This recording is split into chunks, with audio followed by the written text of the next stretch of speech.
Hi, ఎలా ఉన్నారు? అందరూ బాగున్నారా? ఈరోజు మనం బెండకాయ కర్రీ ఎలా తయారు చేసుకోవాలో చూద్దాం.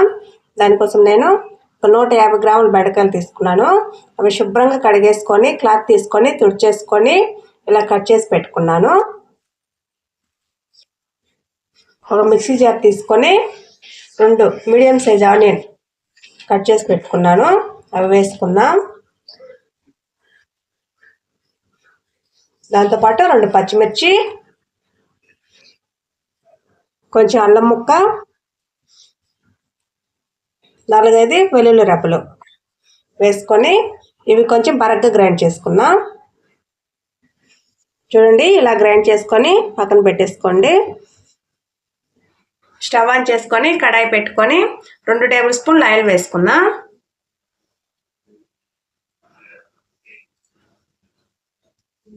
ఆయిల్ హీట్ అయింది కదా, ఇప్పుడు దీంట్లో కట్ చేసి పెట్టుకున్న బెండకాయ ముక్కలు వేసుకుందాం.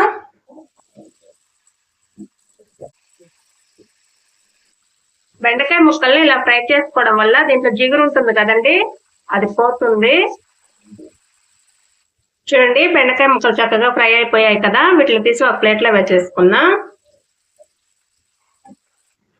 బెండకాయ ముక్కలు ఫ్రై చేసుకున్నాం కదా, అదే ఆయిల్లో కొంచెం ఆవాలు, కొంచెం జీలకర్ర వేసుకున్నాం. ఆవాలు జీలకర్ర ఫ్రై అయ్యాయి కదా, ఇప్పుడు దీంట్లో మనం గ్రైండ్ చేసి పెట్టుకున్నాం కదా ఉల్లిపాయ పేస్ట్, అది వేసుకుందాం. ఈ ఉల్లిపాయ పేస్ట్ పచ్చివాసన పోయేంత వరకు బాగా ఫ్రై చేసుకుందాం. చూడండి, ఇలా చక్కగా ఫ్రై అయిపోయిన తర్వాత దీంట్లో ఒక మీడియం సైజ్ టమాటా కట్ చేసి వేసుకుంటున్నాను. ఈ టమాటాను కూడా మగ్గించుకున్నాం. చూడండి, టమాటా కూడా చక్కగా మగ్గిపోయింది కదా, ఇప్పుడు దీంట్లో మసాలాలు వేసేసుకుందాం.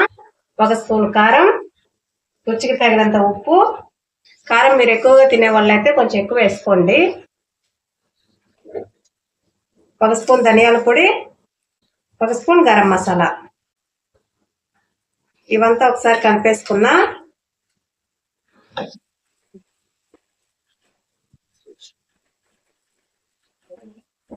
ఇలా అంతా కలిపేసుకున్న తర్వాత ఇప్పుడు దీంట్లో నేను 1 కప్పు పెరుగు వేసుకుంటున్నాను.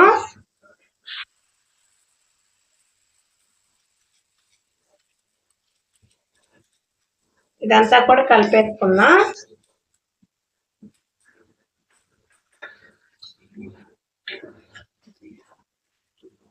మటన్ లో ఫ్లేమ్ లో పెట్టి కలుపుకోండి, లేకపోతే పెరుగు అనేది విరిగిపోయినట్టు వచ్చేస్తుందండి.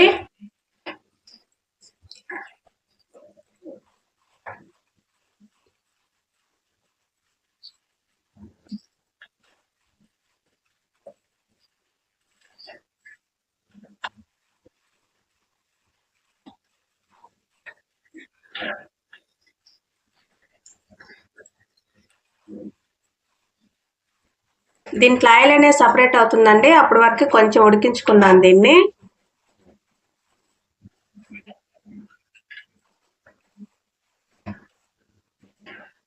చూడండి, ఆయిల్ అనేది సపరేట్ అవుతుంది కదా, ఇప్పుడు దీంట్లో మనం ఫ్రై చేసి పెట్టుకున్నాం కదా బెండకాయ ముక్కలు, అవి వేసేసుకుందాం.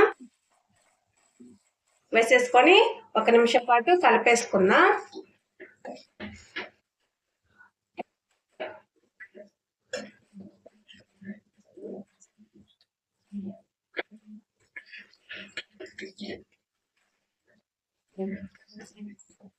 ఇలా కలిపేసుకున్న తర్వాత దీంట్లో కొంచెం వాటర్ వేసుకుందాం. నేనైతే 1 టీ గ్లాస్ ఉంటాయండి అన్ని వేసుకున్నాను. ఇదంతా కలిపేసుకొని మూత పెట్టేసి ఒక 7-8 నిమిషాల పాటు ఉడికించుకుందాం. ఉప్పు చెక్ చేసుకోండి, టైంలో సరిపోకపోతే వేసుకొని కలిపేసుకోండి.